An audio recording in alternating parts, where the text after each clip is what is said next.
Madame,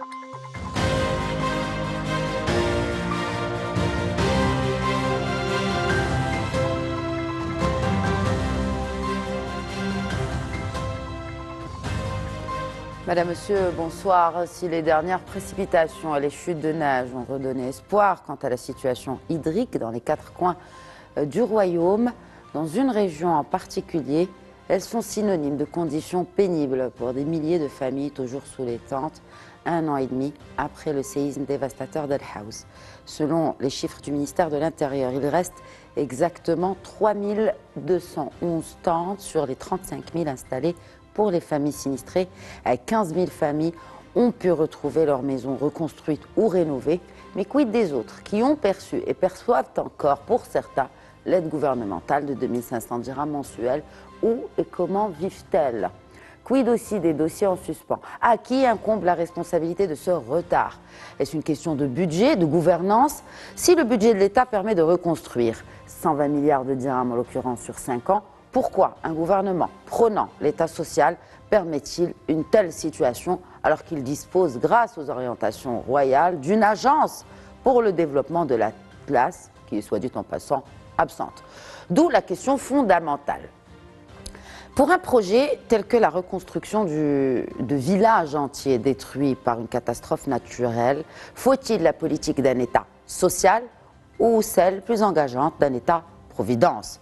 Enfin, cette tragédie humaine ne serait-elle pas utilisée comme un outil politicien pour des fins hâtivement électorales? Pour répondre à ces questions, j'ai le plaisir d'accueillir sur le plateau de questions d'actu ce soir le professeur en finances publiques à la faculté des sciences juridiques, économiques et sociales Mohamed V de Rabat, professeur Hassan Arafi. Bonsoir et bienvenue.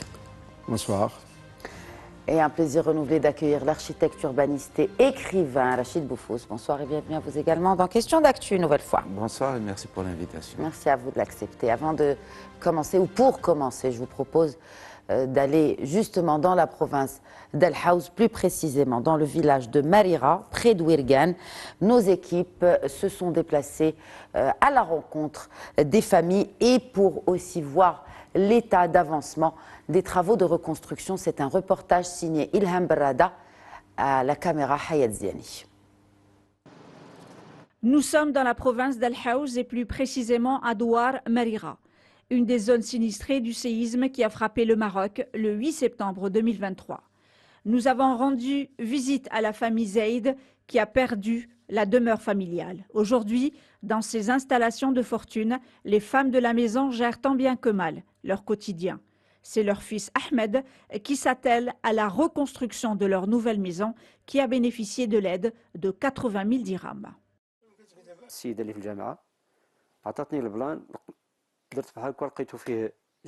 La représentante de la commune m'a remis le plan de construction. J'ai trouvé que la superficie était de 74 mètres carrés. J'ai remis le document à l'entreprise chargée du chantier. Les fondations m'ont coûté 35 000 dirhams. Puis il y a les murs, les poteaux et la dalle de la toiture.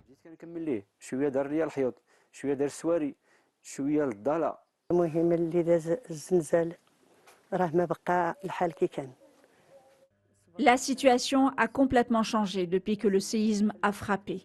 Nous supportons les intempéries, le froid et la chaleur. Les choses ont bien changé. Mon fils n'a pas encore terminé la construction de sa maison. Nous vivons toujours sous des tentes.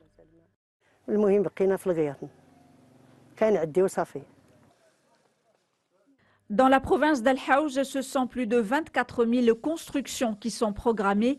Dans certains douars, les travaux vont bon train. Les habitants ont hâte de s'installer chez eux et quitter les tentes mises en place au lendemain du séisme.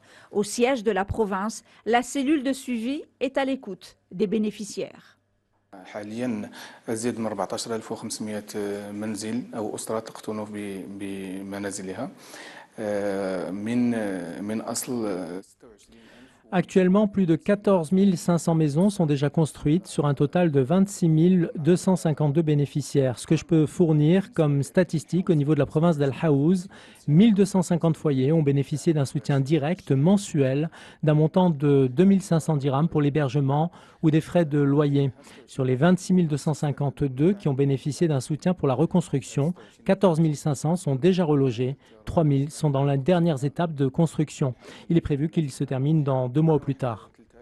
في المراحل الأخيرة يعني في مرحلة التسقيف ومن المرتقب إن شاء الله في هذه الشهرين أنها حتى يلتحق بالمنازل ديالها. Au début, je me demandais si j'allais vraiment reconstruire cette maison, si j'allais encore continuer à vivre ici. Heureusement, après le soutien apporté par Sa Majesté le Roi, cela nous a soulagés.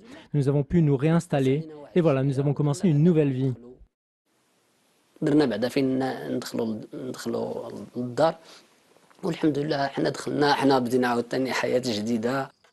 1 an et demi après le séisme d'Al Haouz, le programme de la reconstruction poursuit son chemin. Plus de 2900 villages avaient été touchés, abritant une population de 2,8 millions de riverains. Au total, ce sont plus de 59 000 habitations qui avaient été endommagées, plus d'un tiers totalement détruites. Messieurs, on va commencer peut-être par un commentaire sur ce reportage, commentaire aussi, surtout par ces chiffres qui viennent d'être publiés par le ministère de l'Intérieur. Rachid Boufous. Alors, on nous dit qu'il y a 60 000 habitations qui ont été touchées par le séisme et jusqu'à présent, je pense qu'il y a eu 25 000 maisons qui ont été reconstruites. Donc, il y a à peu près la moitié qui reste encore donc en construction, avec, je pense, une mise en chantier d'à peu près 15 000 logements supplémentaires, 17 mois après le séisme. On remarque tout simplement que la volonté de l'État de reconstruire ces logements est là. Donc les gens sont aidés, l'État fait son travail, enfin à travers le ministère de l'Intérieur, enfin toutes les autorités compétentes sur place. Bon, ça mettra le temps que ça mettra, parce qu'encore une fois, on l'a dit, on l'a répété sur ce plateau, la difficulté donc, de la géographie de la région où le séisme est survenu ne permettait pas justement une accélération de la reconstruction. Mais maintenant, moi, au-delà de cela, au-delà de cette mobilisation extraordinaire donc des pouvoirs publics, mais aussi de l'ensemble de la population pour venir en aide aux personnes sinistrées, je pose la question de la finalité de cette opération. Est-ce qu'il n'aurait pas mieux fallu de reconstruire, faire construire ces logements par l'État au lieu de laisser les gens justement face à toutes ces difficultés? C'est un choix qui a été pris par la tutelle, par le ministère de l'Habitat à l'époque? Oui, tout à fait. Et je pense qu'ils ont fait une grande erreur parce qu'encore une fois, c'est pas parce qu'on donne aux gens de l'argent que forcément ils vont y arriver. C'est là où il y a la nuance et nous allons revenir à cette question primordiale. C'est d'abord État social ou État-providence? Justement, les gens sont sinistrés. Moi, j'aime pas ces termes. Ces termes veulent pas grand, veulent rien dire. On les a inventés au Maroc pour justement dire que la politique gouvernementale. Vous exagérez quand même. On les a inventés au Maroc. On les a pas inventés au Maroc. L'État-providence existe en dehors du Maroc et l'État social, c'est ce que prône ce gouvernement. En effet, c'est ce qu'on nous répète depuis le début de ce mandat. On les a inventés dans le lexique politique marocain, c'est-à-dire quand on les applique à la réalité socio-économique marocaine, ça veut dire autre chose. Bon, et on pourra en revenir, c'est pas ça le souci.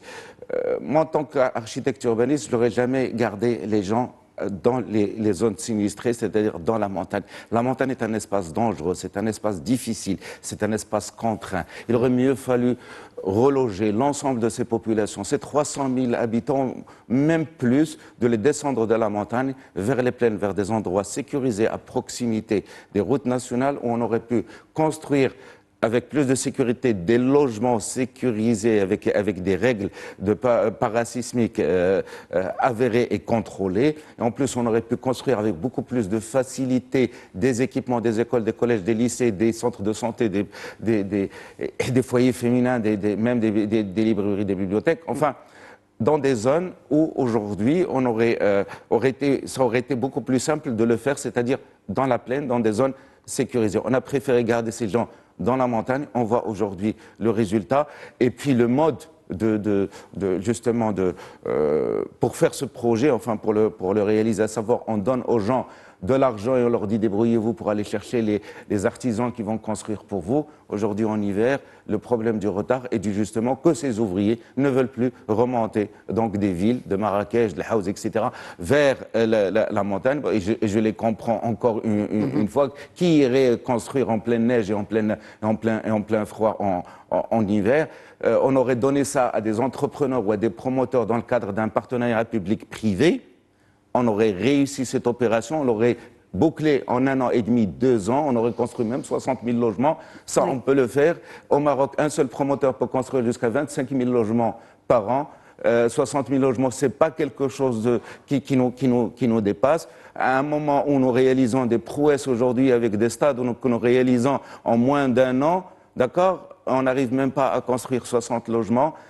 Parce qu'on a fait le choix l'État a fait le choix de ne pas prendre en charge. C'est un mauvais choix. De construire. C'est un mauvais choix qui vient d'une mauvaise analyse, qui vient d'une mauvaise perception de la réalité dans le rural. Et encore une fois, on a voulu instaurer dans le rural des pratiques qu'on fait dans l'urbain. C'est cela l'erreur, encore une fois. Les erreurs, selon la Ligue marocaine de la citoyenneté et des droits de l'homme, donc la société civile qui critique, elle aussi, la gestion défaillante du processus de reconstruction. On parle d'enchevêtrement bureaucratique. Elle appelle à l'ouverture d'une enquête indépendante et transparente pour déterminer les raisons du retard dans l'acheminement des aides, mais exige une volonté politique. Donc la volonté politique, elle est là. Le professeur Arrafi, le gouvernement a débloqué, sous les hautes orientations de Sa Majesté le Roi Mohammed VI, un budget conséquent. Beaucoup d'argent a été débloqué pour cette opération de reconstruction. Alors, outre le fait qu'on ait fait le mauvais choix de ne pas déplacer les populations et aussi de ne pas construire, quelles ont été peut-être, ou s'il y a des fenêtres pour rectifier le tir, quelles seraient-elles? Puisque nous sommes là, nous sommes aujourd'hui, au lieu de revenir vers le passé. Certes, on ne peut pas nier l'effort qui a été déployé aussi bien par les autorités ou par tout l'appareil gouvernemental sous les hautes instructions de Sa Majesté le Roi afin de débloquer la situation, afin de mobiliser ce qui est mobilisable pour restaurer la situation et dépasser les effets et les externalités négatives de ce séisme à Al-Haouz. Comme vous l'avez mentionné, l'effet financier elle est quand même colossal. Si on se réfère au propos de la loi de finances de 2005, donc certes, il y a plus que 63 000 familles plus qui sont des bénéficiaires d'une dotation mensuelle à titre de subvention de fonctionnement, et avec une rallonge aussi qui a été prévue au titre de la loi de finances de 750 millions de dirhams. Donc il y a un volontarisme qui est bien exprimé par le gouvernement afin de faire face aux aléas émergents de cette situation.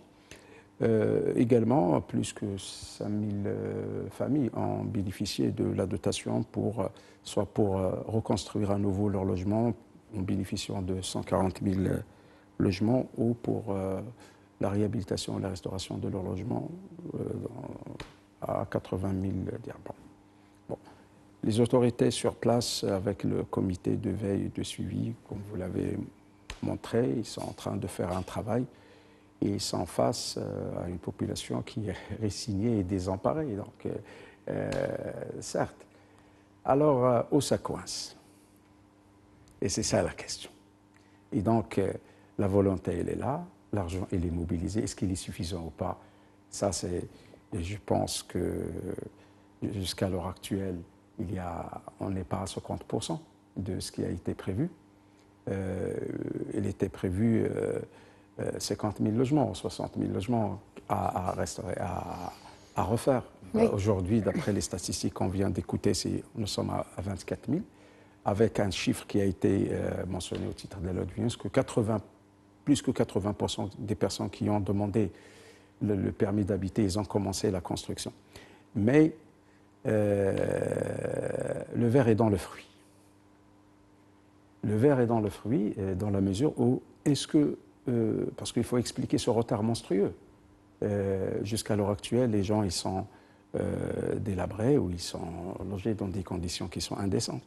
Et donc, je pense, comme l'avait mentionné mon collègue,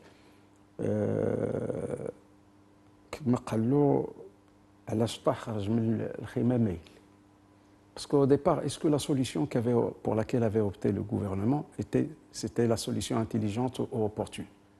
Au lieu de choisir pour des scénarios individualisés, en accordant des subventions ou des aides à la population pour qu'il y ait du bruit, je pense il aurait été beaucoup plus mieux d'agir autrement. Par exemple, on sait très bien qu'il y a des problèmes structurels qui ne sont pas liés uniquement aux effets de séisme, c'est que nous sommes dans une zone montagneuse, avec toutes les difficultés pour mobiliser aussi bien le personnel, les matériaux de construction, les bureaux d'études géotechniques, etc. Et donc, comment, dites-moi, quelle infrastructure, quel tissu entrepreneurial, quelle main-d'œuvre est-elle disponible afin de faire face à 50 000 logements dans un laps de temps? Vraiment, il faut être réaliste pour dire que c'est faisable. Et donc, le fait, je pense, d'accorder des subventions directes, bon, ça, c'est quelque chose qu'il faut discuter et qu'il faut la réévaluer. Je vous donne un petit exemple. La fenêtre de tir, enfin, en tout cas, est-ce qu'il y a un levier pour rectifier le tir, pour peut-être rattraper le retard perdu? Je pense ce genre de situation. Moi, j'aurais aimé qu'on ne crée pas une agence pour le développement, etc., mais une agence pour la gestion des risques, comme l'avaient fait les Turcs, par exemple. Les Turcs, après le tremblement de terre qui a touché, qu'est-ce qu'ils ont créé? Ils ont créé une agence. Et moi, je pense, dans une émission arabe, ici, dans vos plateaux, j'ai dit, avant la création même de cette agence, je dis, c'est le moment où on pensait à créer une agence de gestion des risques et de ce genre de crise, avec des scénarios. Et le rôle de ces associations, ils ont une vision anticipative. Non, mais le fonds a été créé déjà de la gestion des catastrophes naturelles. Je parle de l'agence. Non, mais alors si on crée un fonds, qui va gérer ce fonds? Il faut avec une structure. Et parce que le fait, c'est la même chose. Au lieu de créer 12 agences différentes. Jusqu'à l'heure actuelle, on gère les risques par des commissions ad hoc. On les gère comme il s'agissait des problèmes conjoncturels, à résoudre des problèmes qui sont éphémères.